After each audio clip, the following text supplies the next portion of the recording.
ஓம் சர்வத்திர கோவிந்தநாம சங்கீர்த்தனம் கோவிந்தா கோவிந்தா.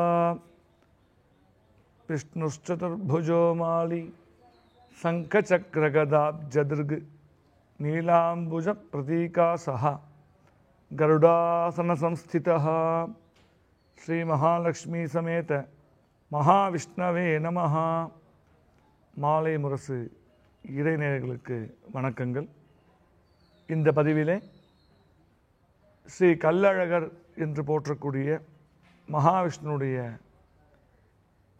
அற்புதங்களையும் சத்விஷயங்களையும் சிந்திக்க உள்ளோம். 108 திவ்ய தேசங்களிலே ஒரு விசேஷ தேசமாக பேசப்படுவது அழகர் கோவில். அந்த அழகர் கோவிலிலே இருக்கக்கூடிய எம்பெருமான் ஸ்ரீ சுந்தரராஜ பெருமாள். அழகர் கோவிலுக்கு திருமாலிருஞ்சோலை எனும் பெயரும் பேசப்படுகிறது. பல ஆயிரம் பக்தர்களுக்கு குலதெய்வமாக இருக்கக்கூடியவர் ஸ்ரீ அழகர் பெருமான். அழகர் வைகை ஆற்றை கடப்பது என்பது மதுரையில் இருக்கக்கூடிய மிக பெரும் உற்சவமாகும். முந்தைய காலத்திலே பல 100 ஆண்டுகளுக்கு முன்னதாக எப்படி சம்பிரதாயங்கள் அங்கே நடைபெற்று கொண்டிருந்தது, இப்பொழுது என்ன அங்கே மாற்றி நம்ம பண்ணிட்டுருக்கோன்ற விஷயங்களை இங்கே நம்ம இப்போ சிந்திக்க உள்ளோம். பல 100 ஆண்டுகளுக்கு முன்னதாக மதுரையிலே மிக மிக சிறப்பான வைபவம் ஸ்ரீ மீனாட்சி திருக்கல்யாணம். அந்த மீனாட்சி திருக்கல்யாணத்தை தரிசனம் செய்வதற்காக மதுரையை சுற்றி இருக்கக்கூடிய பல நகரங்களிலிருந்து பல ராஜாக்கள், பல செல்வந்தர்கள் அந்த வைகை ஆற்றை கடந்து மதுரைக்கு வருவார்களாம். அப்படி வரும்பொழுது மிக அதிகமான வலிமை படைத்த ஒரு கிராமம், ஒரு நாடு, கள்ளர் நாடு என்று பெயர். அந்த கள்ளர்கள் மிகவும் வலிமை வாய்ந்தவராக இருந்தார்கள். அதிலே ஒரு சில குழுக்கள் சேர்ந்து வரக்கூடிய ராஜாக்களையும் செல்வந்தர்களையும் மறித்து அவரிடம் மிரட்டி அந்த பணங்களையும் செல்வங்களையும் தங்கங்களையும் கொள்ளையெடுக்கும் கூட்டமாக அங்கே இருந்தார்களாம். ஒவ்வொரு முறை அவர்கள் வந்து தரிசனம் செய்து செல்லும் போதும் இந்த பிரச்சனை அங்கே இருந்ததாக வரலாறு பேசுகிறது. 1751ஆம் ஆண்டு மே மாதம் 24ஆம் நாள் அழகர் கோவில் கள்ளர் எனும் ஒரு குழுவையே உருவாக்கி ஆங்கிலேயர்கள் தங்களுடைய படைக்கு அழைத்து சென்றதாக ஓலைச்சுவடி கூறுகிறது.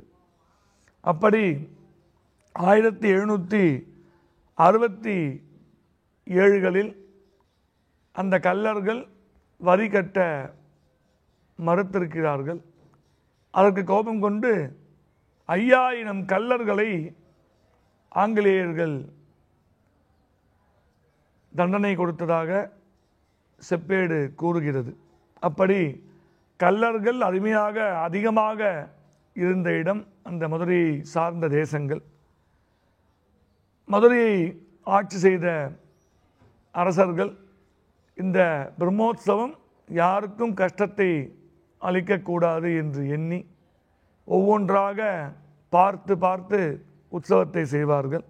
அப்படி 1636ஆவது ஆண்டு அப்பொழுது ஆட்சி செய்த திருமலை நாயக்கர் எனும் அந்த அரசரானவர் அனைவரையும் அழைத்து பேச்சுவார்த்தை நடத்துகிறார். வரக்கூடிய அரசர்களுக்கோ பக்தர்களுக்கோ செல்வந்தர்களுக்கோ நீங்கள் இடையூறு செய்யாமல் இருக்க வேண்டும், நான் அதுக்கு உங்கள் என்ன பண்ணணும்னு கேட்குறார். அப்போ அந்த எல்லாரும் சேர்ந்து ஒரு கட்டளையை அவருக்கு விஞ்ஞாபனமாக சொல்கிறாங்க.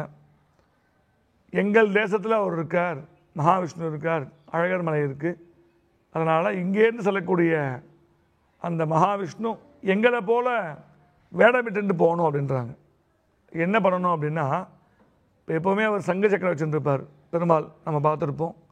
அது இல்லாமல் சாட்டை, வளரி போன்ற ஆயுதங்களை ஏந்தி எங்களை போன்று கொண்டை அணிந்து அவர் உங்கள் தேசத்துக்கு நீங்கள் கூட்டின்னு போனீங்க அப்படின்னா நாங்கள் எதுவும் யாரையும் தொந்தரவு பண்ணாமல் இருக்கோம்னு சொல்லி அந்த பேச்சுவார்த்தையில் இவங்க சொல்கிறாங்க கல்லர்கள்லாம். அதற்கு ஒப்புக்கொள்கிறார் திருமலை நாயக்கர். அதே போன்று அடுத்து வரக்கூடிய பல ஆண்டுகளிலே விஜயரங்க சொக்கநாதர் எனும் பாண்டிய மன்னரும் இந்த விஷயங்களை ஏற்று அதே போன்று கல்லர் வேடம் அணியச் செய்து ஸ்ரீ மகாவிஷ்ணுவை அழகர் மலையிலிருந்து அழைத்து வருவார்கள். அங்கிருந்து வந்த பிறகு தல்லாக்குளம் வரை அவர் அந்த ரூபத்திலே வருவார். அந்த தல்லாக்குளம் வந்து அங்கே மறுபடியும் அலங்காரம் செய்வித்து வைதீக அலங்காரத்தோடு தன்னுடைய தங்கையை ஆசீர்வாதம் செய்ய மகாவிஷ்ணு மறுபடியும் சங்கு சக்கரத்தோடு மதுரைக்கு வருவார்.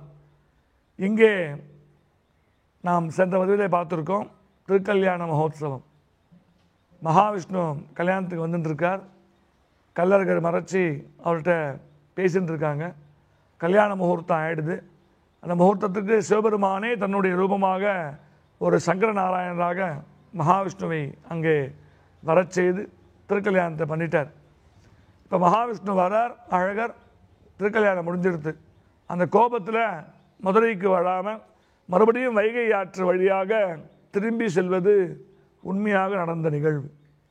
அதே நிகழ்வை மறுபடியும் இப்பொழுது ஒவ்வொரு ஆண்டும் தேனூர், வண்டியூர் போன்ற இடங்களுக்கு அங்கே மகாவிஷ்ணு வருகை தந்து மக்களுக்கு பக்தர்களுக்கும் ஆசீர்வாதம் செய்வித்து மறுபடியும் இங்கிருந்து அழகர் கோவிலுக்கு செல்லும் வைபவம் இப்பொழுதும் நடைபெற்று கொண்டிருக்கின்றது.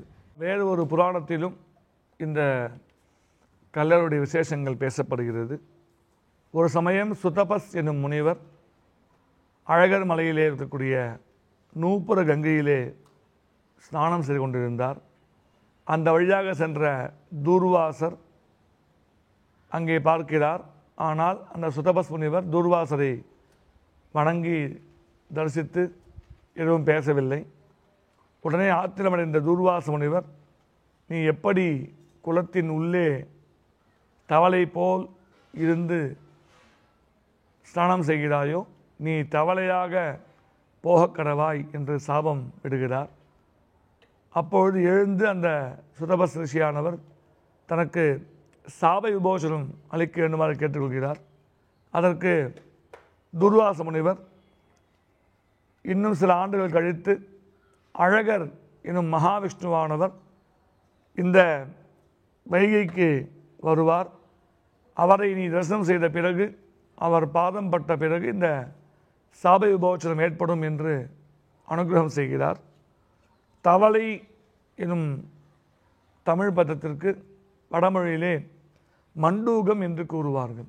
அப்படி மண்டூக மகரிஷி எனும் பெயர் கொண்டு பல ஆண்டுகள் அந்த சுதபஸ் முனிவர் தேனூர் வேகவதி எனும் வைகை ஆற்றிலே தபம் செய்கிறார். அந்த தபத்தின் பலனாக சாப விமோசனம் அளிக்க எண்ணிய எம்பெருமான் ஸ்ரீ மகாவிஷ்ணு அழகர் மலையிலிருந்து தனது உறைவிடமான ஸ்தானங்களிலிருந்து வைகைக்கு அனுகிரகம் செய்து சுதபஸ் ரிஷிக்கு சாப விமோசனம் செய்ததாக புராணங்கள் பேசப்படுகிறது.